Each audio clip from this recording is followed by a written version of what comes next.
টনটন শীতের মধ্যে এই কুয়াশাচ্ছন্ন শীতের মধ্যে যদি ভাপা পিঠা আবারও না হয় তাহলে কি জমে বলেন তো? কেমন যেন একটা শূন্যতা ফিল করছিলাম অনেক দিন ধরে।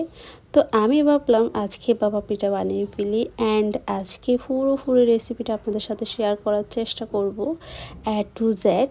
তো হ্যালো এভরিওয়ান, আসসালামু আলাইকুম, আবারও ওয়েলকাম আমার ভিডিওতে।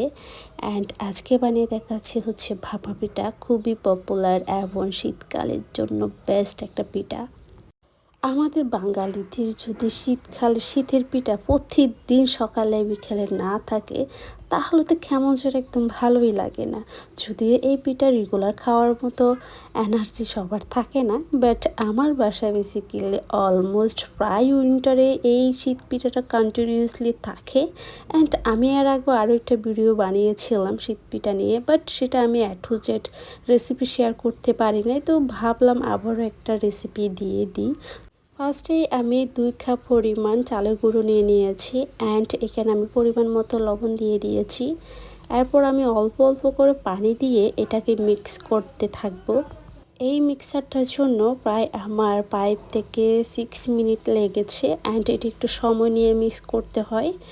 অ্যান্ড পানি একসাথে দেওয়া যাবে না, অল্প অল্প করে পানি দিয়ে দেন মিক্স করতে হবে। অ্যান্ড ডোটা পারফেক্টলি হয়েছে কিনা বোঝার জন্য আমি 1 মুঠ দলা ভেঙে নিলাম। দলা ভেঙে নেওয়ার পর যখন এরকম দলা দলা হয়ে যাবে তখন দেখবেন 100% এটা ওকে।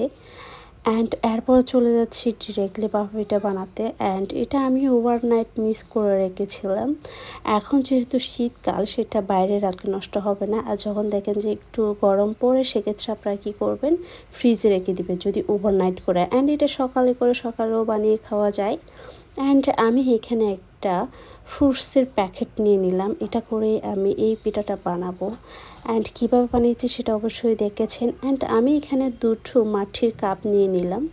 এগুলো আমাদের অনেক পুরনো কাপ। অ্যান্ড আমার বাসায় যেহেতু রেগুলার ভাপা পিঠা তৈরি করা হয় সেক্ষেত্রে আমার বাসার জিনিসপত্রগুলো কিন্তু একটু পুরনো, সো ডোন্ট মাইন্ড। আরেকটা জিনিস আমি এখানে দেখাতে পারিনি, সেটা হচ্ছে আমি ওভারনাইট মিক্সারটা করে সকালে উঠে এই মিক্সারটা একটু ছেলে নিয়েছিলাম। সেটা অবশ্যই সবারই জানা, সেজন্য আমি এটা স্কিপ করেছি, দেখাইনি, যেহেতু ভিডিওটা অনেক লম্বা হয়ে যাবে সেজন্য।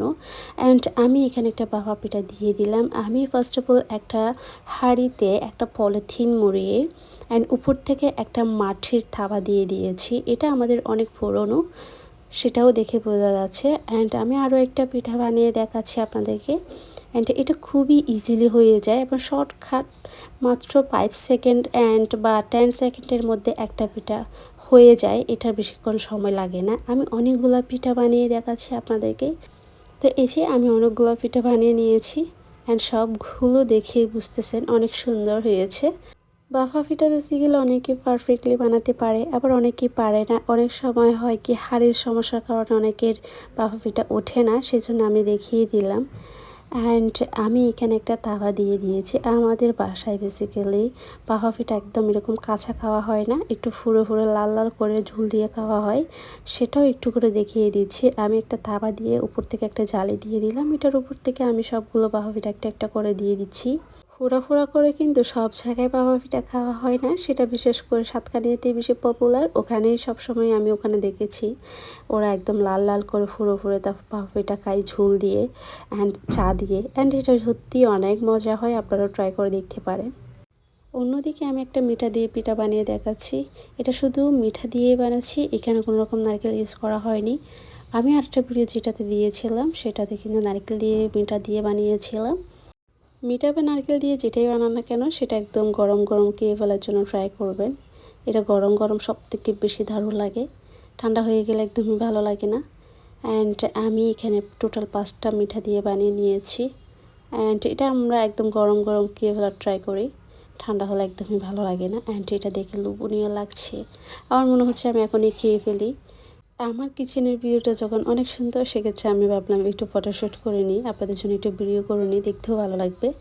অ্যান্ড যেই পিঠাটা আমি একদম লাল লাল হওয়ার জন্য দিয়েছিলাম এই পিঠাটা হচ্ছে সেটা। তো দেখেই বুঝতেছেন এটা কতটা লোভনীয় লাগছে। অ্যান্ড এটা মুচমুচে এত টেস্টি হয়, অবশ্যই একবার ট্রাই করে দেখবেন। এটা কিন্তু খেতে খুবই দারুণ হয়, ঝোল এবং চায়ের সাথে। আজকের ভিডিওটা পর্যন্ত, সবাই দোয়া করবেন। আল্লাহ হাফেজ।